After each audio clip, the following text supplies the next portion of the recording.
Chapter 5, Episode 26. Bonding. That night. And then we took our leave. Now that I've gone through it, it seemed a lot longer than a few hours. Oh, I'm so sorry. For the fourth time that night, I had recounted the events of the day, this time to Elise. She seemed understanding and familiar with Orest's character. The conversation was beginning to drift to another topic when I realized something, after all this time. Do you all? Yes, Reinhard prompted. This may seem like an awkward question. But do all of you try not to talk about my past? Time froze in the room, as everyone's expressions turned very stony. Figures. What made you think that? Reinhard asked bluntly. The thought had first occurred to me when Orest had asked me various things at the Molten Company. Whenever Orest tried to discuss my past, one of the three adults there interrupted. Even when I asked to become a technician, the room felt heavy. I thought they were about to tell me some other downside to the gig, before he would just ask how I acquired my knowledge and skills. They had imagined some particular backstory for me after seeing how high my pain tolerance was. I'd always felt their care to sidestep the topic, and Gain said that people would normally keep from asking about them. After all this time, it took today's encounter for me to finally realize that maybe they were taking the matter of my past more seriously than me. I appreciate the thought, but I don't think it's bothering me as much as it is all of you. You sure? You're not just saying that? Pioro asked. Yes, I'm not downplaying it or anything. Of course. I don't enjoy being interrogated, but if it's with people I can trust like you, regardless of my position. In fact, the gods had gone through the trouble of whipping up a backstory for me. Not mentioning it myself might have worsened their misunderstanding, but as far as I was concerned, they could have asked me any time. I'm sorry to put you on the spot. But if I didn't bring it up now, I thought I'd lose the chance. Now that I've noticed, I don't want them to continue feeling bad for me when I could simply tell them. It was still a fabricated backstory, of course, but I just wanted to reassure them. It's fine, Ryoma. No need for you to apologize, Reinhardt stated. Indeed. We were a bit dramatic, weren't we? Serge chimed in, and the room filled up with forced chuckles. How awkward. Elise cleared her throat. Well, then, Ryoma. I would like to hear your story, at least as much of it as you are comfortable telling us. Like your grandparents who raised you, for example. Of course. I prepared my status board and visualized 2 titles I had never shown anyone before. Nothing special, this was back in my village. They raised me, helping me study and teaching me how to fight. But I've been told they were rather famous outside of the village. These might explain things. I handed Elise the status board, and she let out a gasp before she even took it. Once she did, she covered her face with her free hand. Elise, her husband asked. Just take a look. She handed the board off to Reinhardt, who had a similar reaction. Then the card was passed to Serge, followed by Pioro. Sage's Apprentice. Champion's Apprentice. For real? It says it right there, doesn't it? I'd heard that they were supposed to be famous, but watching their reaction made me realize that they were a really big deal. It took some time for the 4 of them to calm down, after managing to deduce who had raised me from those 2 titles. Reinhardt sighed. Ryoma. Have you shown this to anybody else? No, you're the first to see it. Good, he answered in blatant relief, clearly with the unspoken signal that I shouldn't be waving said titles around. Judging by your reactions, I feel like that would cause quite a stir if it got out. Damn right it would, Pioro exclaimed. Don't tell me you don't know about who those 2 were. I had some inclinations while they taught me that they were extraordinary people. But they were never the type to brag about that, or flaunt any stories. I explained that I only considered them an elderly couple who were slightly stronger and more knowledgeable than most. It makes sense now, Reinhardt nodded. This makes things quite clear indeed. Their humility didn't do you any favors, in this case, his wife chimed in. No wonder you got all sorts of information in there. And no wonder you're such an ass kicker, with those 2 being your only frame of reference in a secluded environment. No one could blame you for not recognizing your own talents. The four adults all sighed again for the umpteenth time this evening, looking rather exhausted. They went on to list some of the numerous legends they had heard of the old couple. According to them, my grandmother, the sage Maria, was a brilliant woman who excelled in most fields of study, but especially in medicine and magic.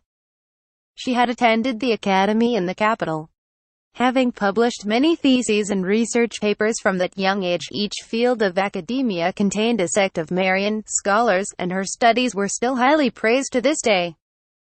My grandfather, the champion Tigreal, had never lost a match to anyone his age, even before receiving any training.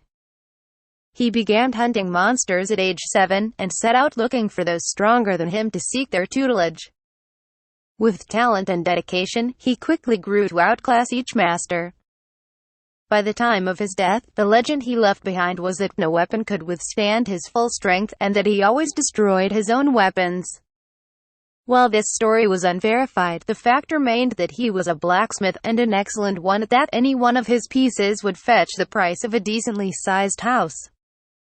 In any case, the adults spent the rest of tea time talking about how highly regarded they were, and how they were on another level from your average fighter or scholar. It was interesting to me, since I got to hear a lot more details than what I was told before, and I was grateful for that, since I was going to visit where they had lived.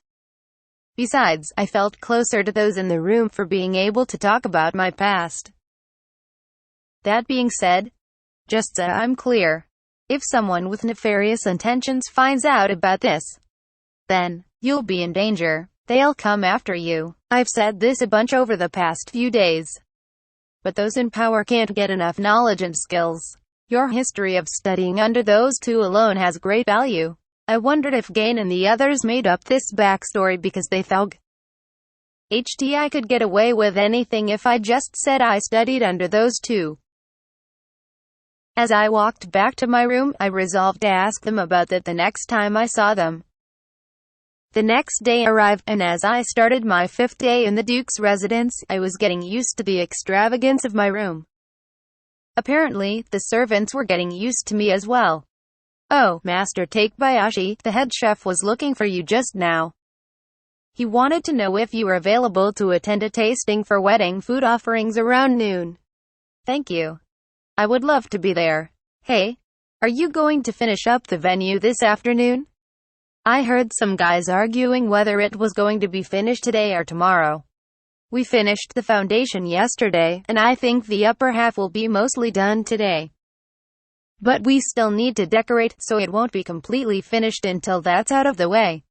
When walking through the manor, I was being spoken to much more often. Up until now, although we had been preparing the wedding together, the servants had always kept a distance appropriate for a guest. While they still maintained a threshold of professionalism, I felt a little closer to them. "The experiment you began the other day is doing wonders," Luanese said. "The way you dealt with the girls who were almost dismissed spread through the grapevine, along with rumblings of your kindness. I've also heard them say that they feel like they can't ask you anything." "Ask me anything? Wasn't that a normal thing for most people?" On second thought, I recognized that many people wouldn't share my sentiment. What does normal mean, anyway? I'm just glad they're not afraid of me. We casually walked to the magic training grounds, where the experiment to improve the sugar scrubs was already underway. I spotted Faye and Ox near the corner. "Thanks for waiting," I called to the volunteers who had gathered in the courtyard. It was time to start the sugar scrub experiment. Now then, we tried combinations of scented oils last time, but I wanted to focus on improving the scrub itself. Which oil to use, how fine the Momento particles should be, and so on. Compare 2 samples under the same conditions, and make note of anything you notice, no matter how insignificant. I called Ox and Faye over. Those who worked for the Duke, especially those who had worked under Faye, were very diligent, so I felt safe delegating supervision to them. If all I needed to do was collect feedback, I didn't have to be involved every step of the way. Ergo, I decided to multitask by starting to prepare the crafting process of magic potions for Ox. With the wedding approaching quickly, I wanted to be as efficient as possible. Thank you for waiting. I've brought my weapons and status board as you've asked. Master. And a supply of magic potions as well. Thank you. The best way to fine-tune the magic potion to Ox was to balance out the potion's recovery amount with Ox's expenditure of magic while we LDING his sword. If the potion was too ineffective, his magic would run out eventually, but if the potion recovered too much magic too quickly, Ox would become over-magicked by the excess magical energy. To find the right balance, I needed to find out how much magical energy he stored, and how much of it he spent every second. Lucky for us, the status board showed the exact numerical value of that person's magical energy. I explained all of this to Ox and had him show me his status board. Your magical energy count is 0.315. I'm not sure if that's less or more than I'd expected. I had heard that even those who mainly used physical weapons could cast sufficient supplementary spells with a magic count of about 500. I never used to rely on magic. This is all I have after I trained myself as much as I possibly could once I'd lost my hand.